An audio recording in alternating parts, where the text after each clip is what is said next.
So in today's case study, we'll see about the journey through hemophilia B, from mystery symptoms to mastery, a comprehensive case study on hemophilia B.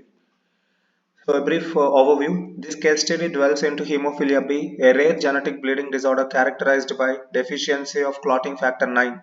By examining a patient's journey from initial symptoms to diagnosis and treatment, we aim to shed light on the importance of awareness, early diagnosis and personalized management strategies in improving the lives of those who are affected by this condition. So objectives, what viewers will learn: the genetic basis and pathophysiology of hemophilia B. The viewers will understand the importance of recognizing early symptoms and seeking timely medical consultation, the diagnostic process and role of specific tests in identifying hemophilia B, modern treatment strategies and their impact on patient outcomes, the significance of multidisciplinary care and management chronic conditions like hemophilia B. So a quick overview about hemophilia B. Hemophilia B is a X-linked recessive disorder. That means this is passed by fathers. Only males will get affected by this disease, not females. Females will be always a carriers, whereas the males will be a affected individuals. So here you can see here the father carrying, it's an X-linked recessive disorder. That means the father carrying the recessive gene, okay, the mutated gene on his X chromosome. So once the father X went to his daughter, one X from father and one X from mother, daughter become carrier to this condition. Whereas if this father X, okay, affected X went to the male, then the male will get affected by this condition. Okay, so this is an X-linked recessive disorder. Only males will get affected, whereas females are carriers. So hemophilia A will happen because of absence of factor 8, whereas hemophilia B is due to absence of factor 9.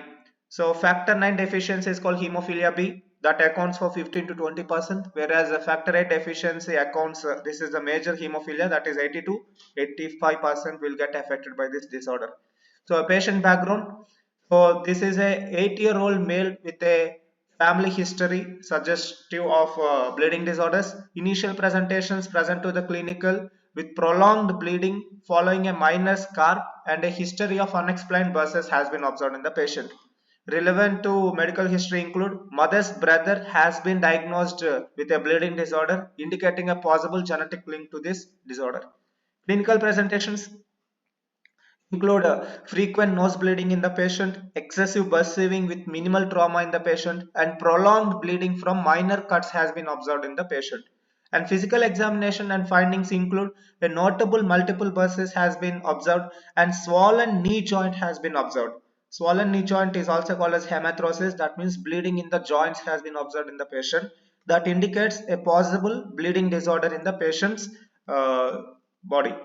For diagnostic approach, the tests ordered include complete blood count, CBC, that means complete blood count, bleeding time, clotting factor assays, including factor 8 and factor 9 levels, and genetic testing for hemophilia A and B has been ordered. Initial findings suggest that normal CBC has been observed, normal bleeding time has been observed, but increased clotting time has been observed. Increased clotting time along with reduced clotting factor 9 activity has been observed in the patient. So clotting factor 9 activity has been reduced and prolonged clotting time has been observed in the patient sample.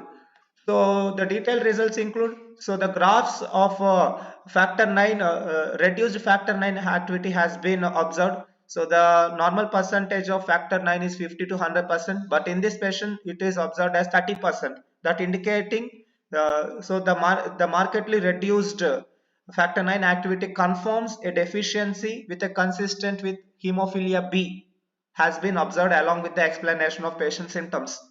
The differential diagnosis.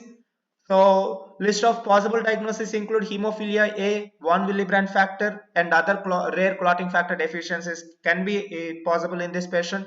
So initial symptoms and family history warranted consideration of these conditions, but specific factor 9 testing was crucial for accurate diagnosis. Upon factor 9 assays, we came to know that this is a hemophilia B indicating factor 9 has been reduced, and also genetic test ITGA2B and other genetic test has been revealed that the patient has a hemophilia B condition. So the treatment to hemophilia B is prophylactic factor 9 infusion. That means clotting factor 9 should be given to the patient periodically to prevent frequent bleeding episodes, and immediate treatment of bleeding episodes must be initiated, and physical therapy for joint health must be ensured in this patient. The possible outcome: with regular treatment, the patient experiences fewer bleeding episodes and improved quality of life can be observed in the patient. So there are available factor 9 medications are available in the market like this. So discussion: early recognition, why it matters. Spotting signs early like too much buzzing or bleeding longer than normal helps catch hemophilia B quickly. This means doctors can start the right treatment sooner, helping avoid serious problems later. Diagnostic precision: special blood tests called clotting factor assays are key to find out the someone's with hemophilia B. They check how well the blood clots and make sure that right treatment is given by telling hemophilia B apart from other similar bleeding issues.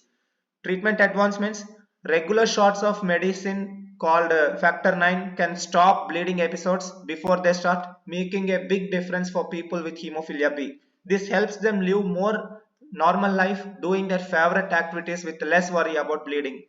Relevance to medical lab technology practice as a lab technologist role. So MLT importance: lab technologists play a big part of role in figuring out someone having hemophilia B by doing specific blood test. Their work is super important because it helps doctors to decide the best way to treat these patients. Impact on patient care: why regular checkup matters. Keeping an eye on the condition with regular lab tests helps make sure the treatment is working just right. This careful monitoring helps people with hemophilia B stay healthier and manage their condition better with over time. Thank you very much.